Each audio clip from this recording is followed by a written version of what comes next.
Just to start off, I just wondered if you might be able to explain why you felt compelled to write this letter in the first place.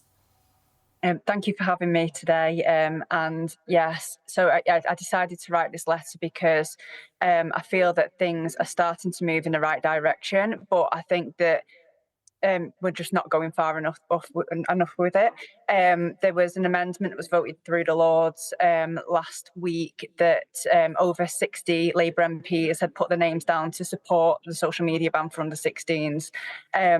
From my experience with Brianna, she had really severe mental health issues, from the age of about 14 up until her death, where she was self-harming, she had an eating disorder, and it was only after she passed away that I found out that she was accessing harmful content online and speaking to people who were encouraging her to do this. In September, I also launched a Phone Free Education campaign calling for a statutory ban of phones in schools and to provide funding for resources for head teachers. So yeah, there's so much going on at the moment, and you know what? I think things are moving in the right direction, but maybe the government just need a little bit more of a push to take things further. And with that in mind, you want the Commons, the government, the members of Parliament to support the amendment that the House of Lords has backed. Yes. So this will now go through to the Commons. It got voted through the Lords. It was a majority vote. This will go through to the Commons. I'm not sure when it will be through, but I would really urge MPs, Labour MPs, to vote on this. Also, there will be a vote in the House of Lords on the 3rd of February. This is around phones in schools, and I would really urge cross-party peers to vote this through as well. It's great that the government have announced a consultation, but it makes me worried that whilst we're waiting for this to happen, more and more children are going to be harmed, and we need something quick, and we need something really serious to happen. And Bridget Phillipson today's written to schools, kind of updating the guidance, saying that phones shouldn't be used throughout the school day. Do you welcome that, or I guess are you kind of frustrated that it's just a strongly worded letter rather than like a legal ban? I think it's a move from what they were saying previously, that this is something that we don't need. I don't think that it necessarily goes far enough. I do think the ban needs to be statutory. I hear from head teachers all of the time that they need more support. They have pushback from parents, pushback from students. And if they can say that the government this is law, the government have said that they need to do this, then it gives them the freedom to do what they need to do.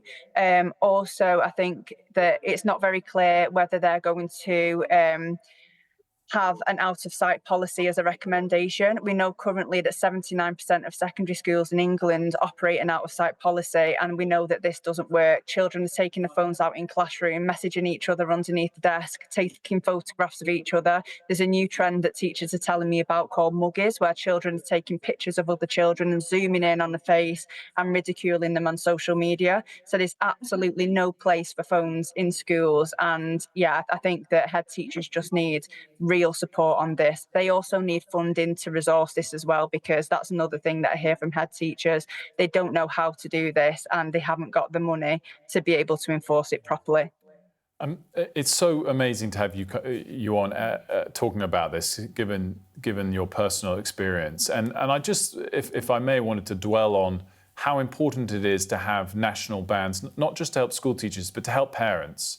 We did a review last week, 6 weeks on from the Australia ban, and it's clear that for that cohort of teenagers who already are using social media a lot, they don't welcome the ban.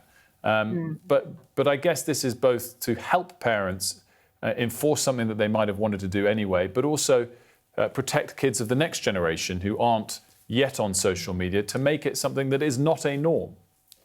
Yeah, I think from my experience, Brianna was completely addicted to a smartphone. She was addicted to social media.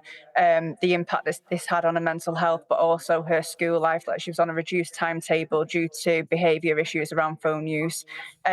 She, as a parent, like, it was so difficult. I was kind of stuck between a rock and a hard place. She's more and more isolated because she's not attending school. So do I give her a phone so that she can access social media? But then one time I took a phone off her, and she had a phone taken from her for about 2 weeks, and the improvement in her mood was absolutely, like, it was so amazing, and I felt like I had my baby back again. Like, she was this joyful, loving child again, that not the angry, depressed child that she was when she had a phone.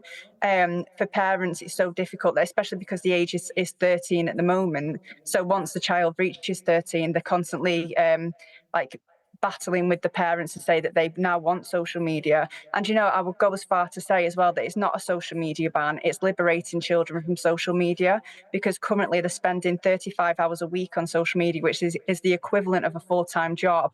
And we know that the way that social media companies make money is through our attention. So it's essentially child slave labor. So we need to liberate children from these platforms and allow them to live in the real world again. Can I just say thank you so much for being so open about your own sort of parenting experience and what Brianna went through. I'm sure that will resonate with an awful lot of parents, you know, watching, and I can't really imagine how difficult it must be sort of talking about this stuff, but you've done an awful lot to really try and build a legacy for Brianna. So, you know, thank you for that.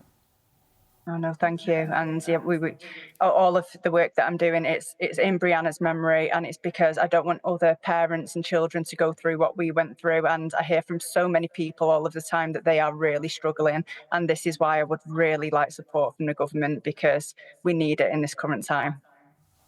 Esther, thanks so much for joining us.